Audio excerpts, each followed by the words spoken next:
Saudações, pessoal! Vamos lá, reta final do curso. Nesses últimos blocos, nos blocos 24 e 25, nós vamos colocar dicas práticas, pontos específicos, que são dúvidas recorrentes e que muitas vezes faz perder tempo, né?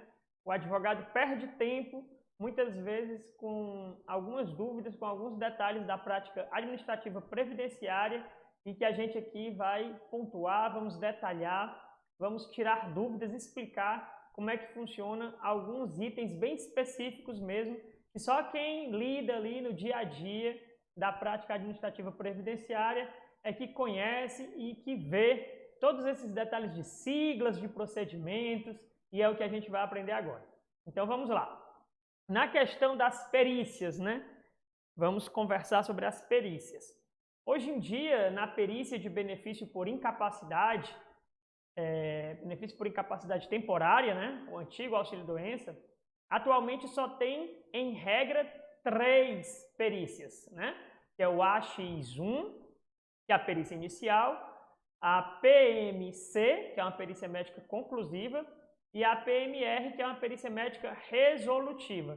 Então, hoje, as perícias de benefício por incapacidade temporária, né, antigo auxílio-doença, em regra são apenas essas 3 perícias, a X1, PMC, PMR. Nós temos muitas pessoas que estão atuando recentemente na advocacia previdenciária, mas quem é mais antigo e antigamente, relembrando, a gente tinha a perícia inicial e a gente tinha o chamado PP, que era perícia de prorrogação. E esse não tinha limite de quantidade. Então a pessoa fazia uma perícia inicial, recebia ali, por exemplo, 3 meses, né, comprovava a incapacidade por 3 meses, e depois ficava pedindo prorrogação, prorrogação, prorrogação, sem limite. Poderia pedir 20, 30, 40 vezes. Isso acontecia.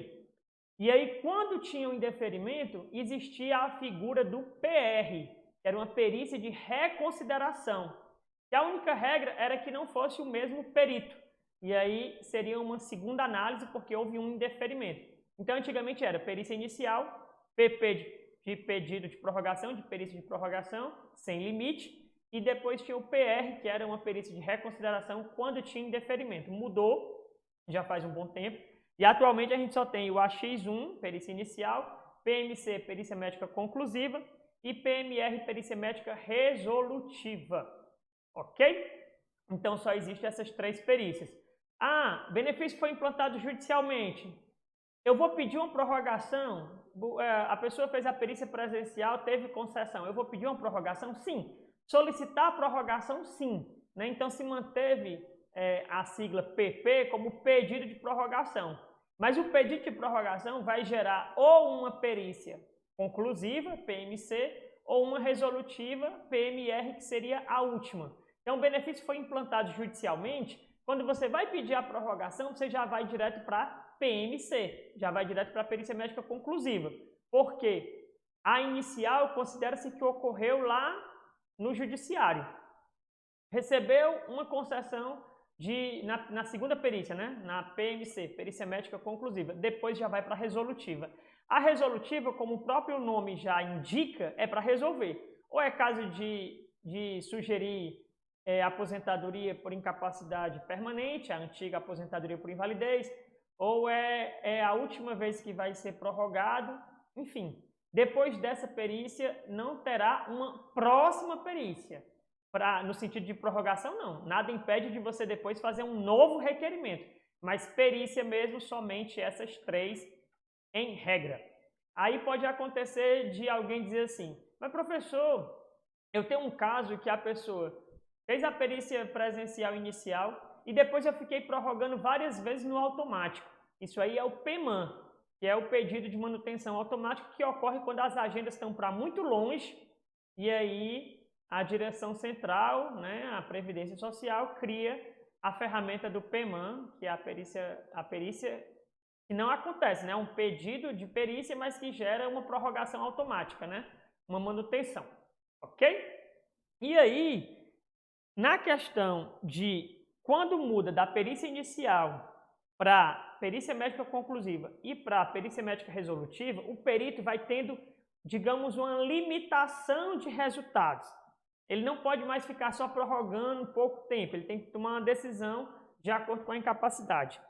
E aí pode acontecer da figura do R1, R2 e LI aparecer. E o que se trata? R1 é quando você recebe uma DCB, né, quando o benefício é concedido por 1 ano. Né? Então, a princípio é porque realmente o segurado está com uma incapacidade bem grave. O R2 é quando ele fica afastado por 2 anos, certo? E esse R1 e R2 tem que ter cuidado, porque como o período é muito longo, pode acontecer da pessoa pegar e, ainda incapaz, esquecer de pedir a prorrogação. Fez a perícia, digamos, dia 1º de junho de 2021, recebeu um R1. Então o benefício só vai cessar, digamos, em 1º de junho de 2022. É comum a pessoa esquecer, porque é muito longo, né, o período de afastamento. Então tem que ter cuidado com as datas. Tem que ter cuidado com a data limite. R2, o afastamento vai até 30 de maio de 2023. Então R2 tem que ter cuidado para não passar batido e perder a possibilidade de pedir a prorrogação antes do benefício encerrar, antes do prazo final. E a LI é a sigla de longa incapacidade. Então, quando o perito sugere LI, ele está sugerindo o B32, que é a antiga aposentadoria por invalidez, agora denominada aposentadoria por incapacidade permanente. Outra figura que pode aparecer na perícia presencial é o SINMA, solicitação de informação ao médico assistente. É a exigência que o perito médico federal pode vir a gerar para o segurado. Então está lá o segurado fazendo a perícia, faltou um exame, faltou um atestado, ou faltou o boletim de ocorrência para comprovar a data do acidente, algum prontuário, enfim, ele vai gerar, o perito médico vai gerar o SINMA, que é uma exigência, e que o segurado tem 30 dias para cumprir. Em regra, o SINMA é para ser cumprido com o mesmo perito que o atendeu. Então, se a perícia foi de manhã, você volta em qualquer outro dia de manhã. Se a perícia foi de tarde, você volta em qualquer outro dia de tarde para ser atendido pelo mesmo perito. Caso este perito esteja de férias ou por algum motivo não esteja na agência da Previdência Social, aí você pode ser atendido por um outro perito médico federal. Mas, em regra, quem cumpre o SINMA é o mesmo perito que atendeu, né, que fez o início da perícia. E você não precisa agendar para cumprir o SINMA. É só você voltar lá na agência no prazo de 30 dias. Se você não volta para cumprir o SINMA, aí o benefício vai ser indeferido por não comparecimento para finalização do exame médico. Então, tem que comparecer. É uma exigência que tem que ser cumprida, ok?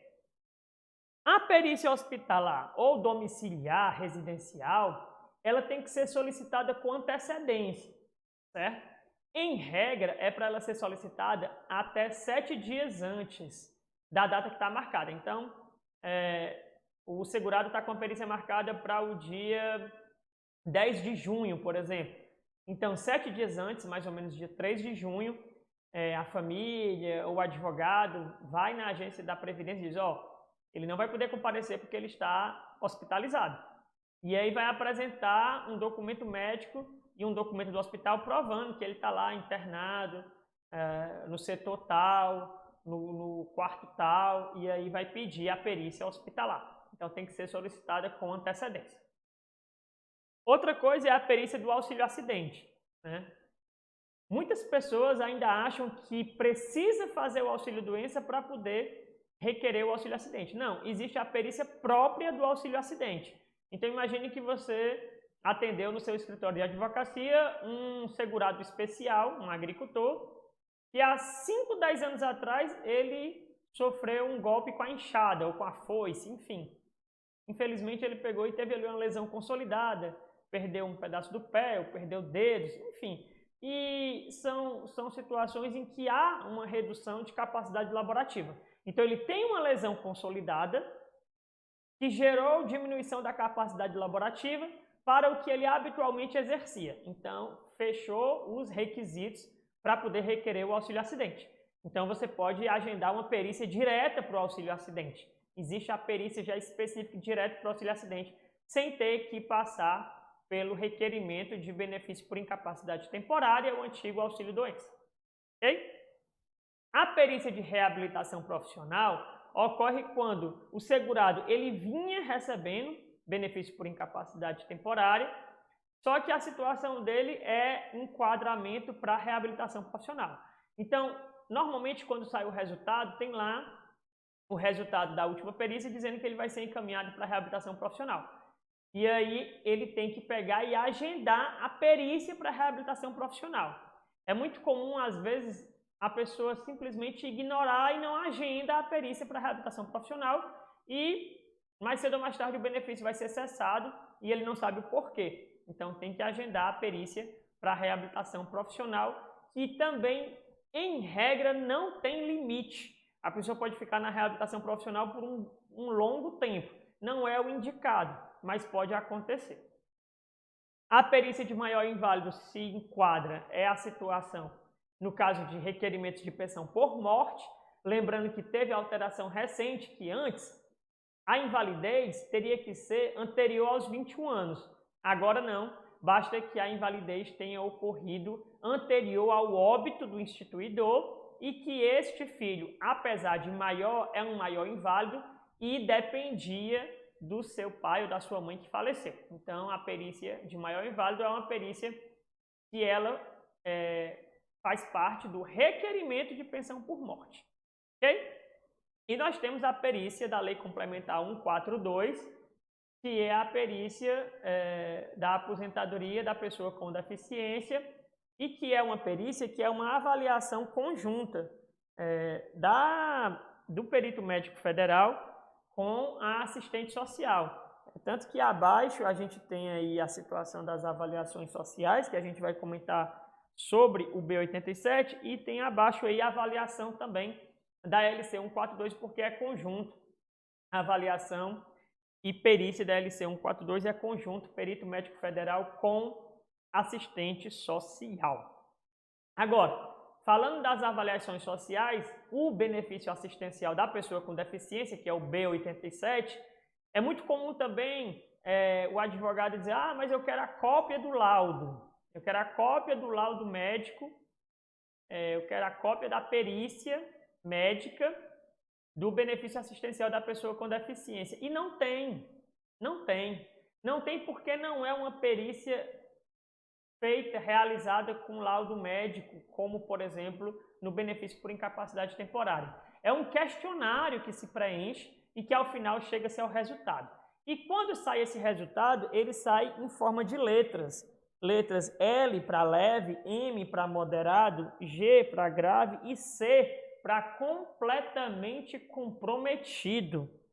Então, tanto a avaliação social do benefício assistencial da pessoa com deficiência, como a perícia médica, ou avaliação médica, melhor dizendo, porque no benefício assistencial da pessoa com deficiência, o termo técnico é avaliação social e avaliação médica, não é o nome perícia, mas são sinônimos aqui no caso. Então, quando se sai o resultado, quando se chega ao resultado, e aí tem lá o requerente não preenche os requisitos, ou o requerente preenche os requisitos, o resultado lá vai estar nas letras. Então, se tiver algum campo, alguma coluna, porque o resultado sai em 3 colunas.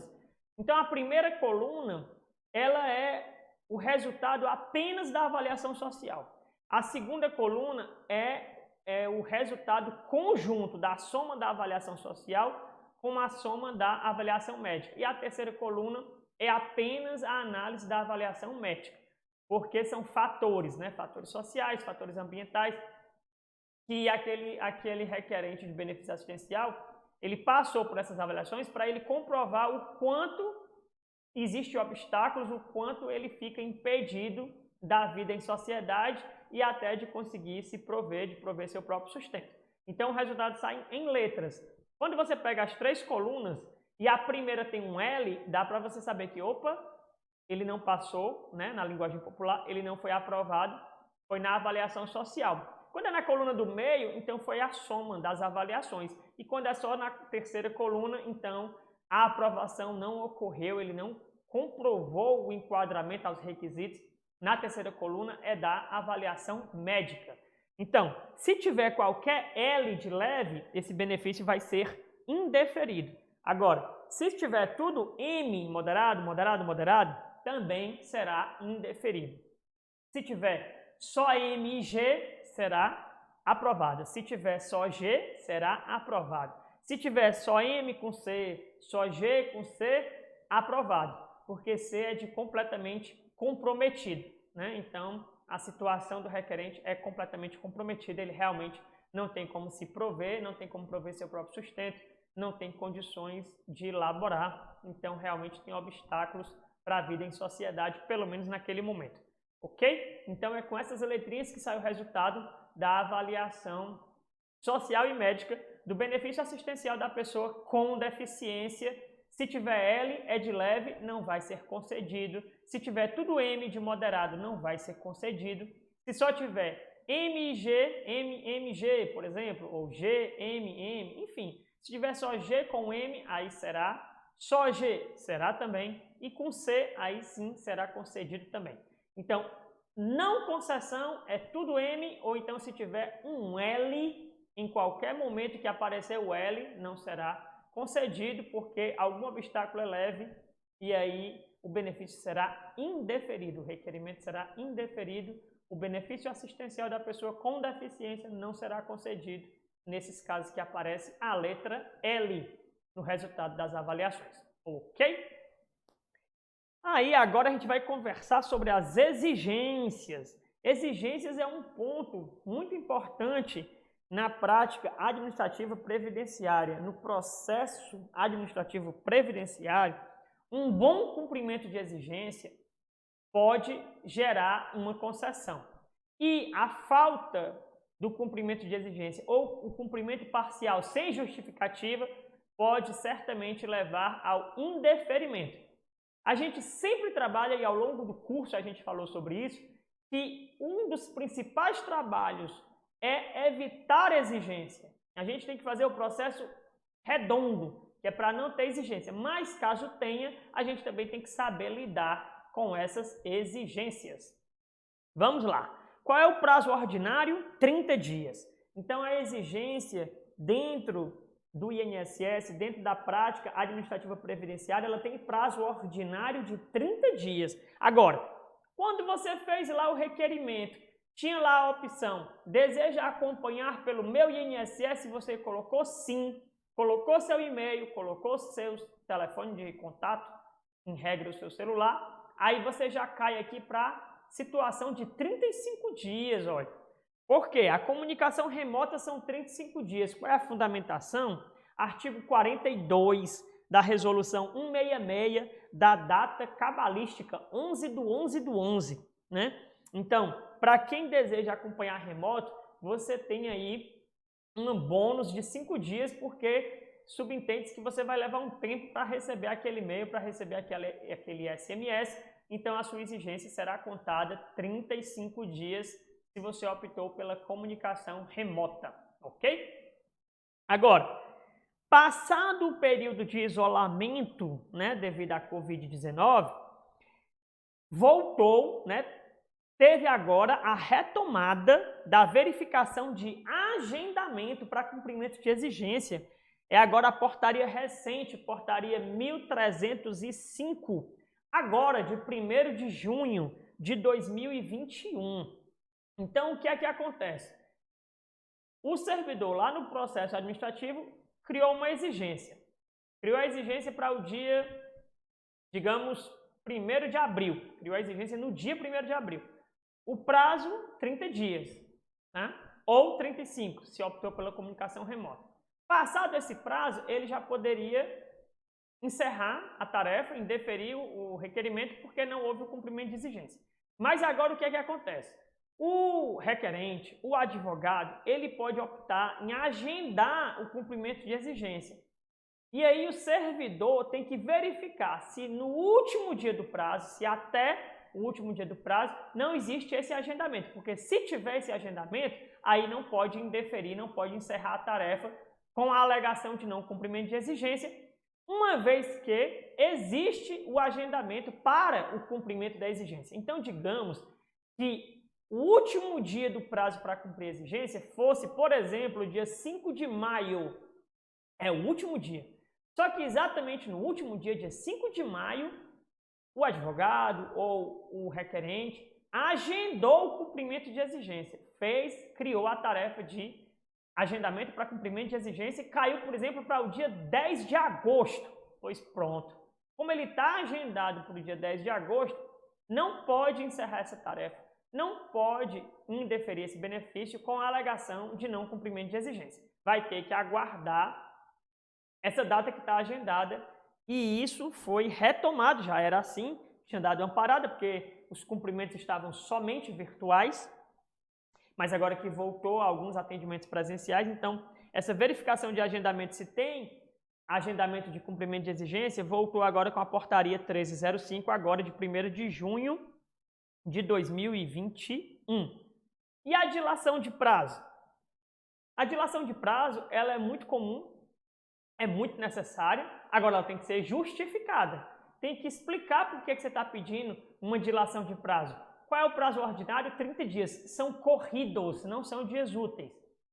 Mas eu preciso de mais 30 dias, porque o documento que me exigiram vem de um órgão público, a empresa ainda vai confeccionar, enfim, justifica, beleza, pode pedir a dilação de prazo. E onde é que tem a fundamentação da dilação de prazo? Lá na IN 77 de 2015, no artigo 678, parágrafo 2º, ele diz assim, ó, o prazo previsto no parágrafo 1º, que é o prazo de 30 dias, poderá ser prorrogado por igual período, mediante pedido justificado do interessado. Então, tem que justificar a solicitação de dilação de prazo, ok? E a juntada de documentação? Professor, posso juntar documentação no processo enquanto ele está em análise? Pode! Juntada de documentos enquanto o processo estiver em análise, Lei 9.784 de 1999, artigo 3º, inciso 3, certo? Então, pode ficar juntando documento com certeza. E o não cumprimento de exigência? A decisão da forma que o processo se encontra ou a desistência tácita. Então, uma exigência que não foi cumprida, o servidor vai analisar o processo com o que tem, se for possível, e aí ele vai conceder ou indeferir. Pode indeferir exatamente por não cumprimento de exigência, mas ele pode deixar mais tempo para esperar chegar ao ponto da desistência tácita, digamos, o abandono do autor. O autor abandonou a causa, abandonou o requerimento, e isso também já está positivado na IN 77, que foi uma alteração trazida pela IN 102, ok? Está lá no artigo 678, no parágrafo 7º e no 8º. O 7º diz assim, ó, esgotado o prazo para cumprimento da exigência, sem que os documentos solicitados pelo INSS tenham sido apresentados pelo segurado requerente e em havendo elementos suficientes ao reconhecimento do direito, o processo será decidido neste sentido. Agora, o parágrafo 8º fala que na hipótese do parágrafo anterior, que é o 7º, que a gente acabou de ler, não havendo elementos que permitam o reconhecimento do direito ao segurado, o requerimento será encerrado sem análise do mérito, por desistência do pedido, após decorridos 75 dias da ciência da referida exigência. Então, vai ocorrer a desistência do pedido sem análise do mérito, ok? E aí a gente tem que sempre ter cuidado com a questão de quebrar a falta de interesse de agir. A falta de interesse de agir. Porque no judiciário é muito comum os advogados terem essa barreira para enfrentar. Vai lá ingressar com ação judicial porque o benefício foi concedido por não cumprimento de exigência. O que é que o magistrado já coloca? Faltou interesse de agir. Mas aí você tem que provar. Não, magistrado, mas essa exigência ela foi meramente protelatória ou essa exigência ela não era necessária. Dava para analisar o requerimento, né? Dava para conseguir fazer a análise, esse benefício ser concedido sem esse documento que foi solicitado. Então tem que ter esse cuidado para poder quebrar essa questão da exigência não cumprida na hora que for ingressar no judiciário, ok? Então é um ponto importante que deve ser observado, tá? Porque você tem que ver se a exigência era necessária e aí realmente o cumprimento era muito obrigatório, era muito necessário, ou se a exigência era meramente protelatória, ok? E os indicadores do CNIS, que são muitos, mas separamos aqui os de maiores dúvidas, os mais comuns, mais questionados, mas você consegue ter acesso a ele completo no Memorando Circular número 5 da DIRBEM e INSS, de 21 de fevereiro de 2014. Então lá nós encontramos os indicadores de pendência, os indicadores de alerta e os indicadores de acertos que já foram efetuados. Qual que é o indicador mais comum que o advogado previdenciarista se depara assim que ele começa a advogar no mundo do previdenciário, começa a estudar o mundo do previdenciário? É o indicador de PEXT, né? O indicador de extemporaneidade. Muito comum esse indicador. Muito comum você pegar um CNIS que tem lá esse indicador. Onde é que ficam os indicadores? Tá aqui a folha do CNIS, eles ficam aqui, ó, numa colunazinha aqui da direita. E lá embaixo tem a descrição, né, da sigla. Então, não é tão complicado de entender, porque tem aí a descrição da sigla lá embaixo no CNIS. E a extemporaneidade ocorre quando aquelas informações foram repassadas fora do prazo pelo empregador. Então é muito comum porque, infelizmente, muitos empregadores não levam a sério o repasse das informações. Então o indicador de PEXT é um indicador de extemporaneidade. Agora, quando aparece o indicador PVIN óbito, significa que a data de admissão é posterior ao óbito do filiado. Às vezes acontece essa situação da pessoa, o segurado estava trabalhando, fazia 1 mês, 2 meses, até fazia 1 ano, e não foi registrado. Por vários motivos. Na grande maioria por esquecimento, por desleixo mesmo do empregador. E esse segurado vem a falecer. A família procura o empregador e diz, ele trabalhava para você. E aí o empregador diz, não, mas eu vou assinar a carteira dele. Eu vou registrar ele tudo direitinho para vocês poderem requerer a pensão por morte de vocês, lá no INSS. Vou pagar todas as verbas trabalhistas para vocês. Mas aí acontece de fazer essa admissão pós-óbito, o registro pós-óbito. E aí está lá, o vínculo foi criado já após o óbito do segurado, e isso muitas vezes gera transtorno e muitas vezes tem que judicializar para conseguir essa pensão por morte, ok? O indicador de RPPS, aqui existe o regime previdenciário naquele vínculo, né? Tem vários municípios que aparece RPPS e na verdade não é só um erro, e aí é só fazer o acerto de vínculo e corrigir, que é regime geral. PREC menor que o mínimo, ou seja, o recolhimento ali foi abaixo do valor mínimo, tem que complementar. PREC FBR, né, o recolhimento de facultativo baixa renda não foi validado, porque o baixa renda comum é a dona de casa. E qual que é a regra? Dona de casa, de família de baixa renda, que essa baixa renda é a família receber até 2 salários mínimos por mês e ela, dona de casa, ter renda zero. Não trabalha, não tem nenhum ganho. Aí essa é a dona de casa. O que é que aconteceu? Muita gente começou a pagar a alíquota de 5% sem ter esse enquadramento. E onde que verifica esse enquadramento? No CadÚnico. Então, se você cumpre, mas eu paguei o ano de 2018, 2019 todinho e eu não estava enquadrada porque eu tinha renda de, digamos, R$500, aí você vai ter que complementar os pagamentos que você fez de 5% até o patamar de 11%. Agora, não, mas eu paguei o ano todinho de 2020 e realmente eu estava enquadrada. Está lá no meu CadÚnico. Ok, vai ser validado. Certo? E aí a gente tem o IEAM, exposição de agente nocivo, que não substitui, não deixa desobrigado a apresentação do PPP para uma aposentadoria especial, porém já é um indicador que realmente a empresa registrou que você ali tinha uma insalubridade, trabalhava com agente nocivo, que inicia com o IEAM, é um indicador de que, em regra, é para você ter PPP e, em regra, você pode requerer uma aposentadoria especial. Né? E REC LC 123, é só que o recolhimento foi de acordo com a Lei Complementar 123, e REC FBR, o recolhimento foi feito em facultativo de baixa renda, e aí tem que verificar se vai ser homologado ou não.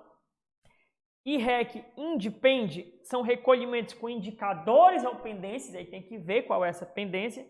E quando tem acerto de vínculo deferido ou acerto de vínculo indeferido, já tem lá a VRC-DEF, a VRC-INDI. Então, o colega advogado recebeu um cliente no escritório, puxou o que diz dele, já viu que tinha acerto de vínculos deferidos e indeferidos. Opa! Aqui já é um grande alerta para pegar a cópia do processo previdenciário que gerou esses acertos para ver o que foi que aconteceu, porque muitas vezes o cliente não sabe explicar o que é que ele já solicitou no passado, quais foram os requerimentos que ele já fez, e acerto de vínculo ele muitas vezes não vai se lembrar se já fez ou não fez, e isso pode fazer total diferença para o vínculo ser computado corretamente e a aposentadoria ser possível. Ok? Vamos beber uma água e a gente se vê no próximo bloco.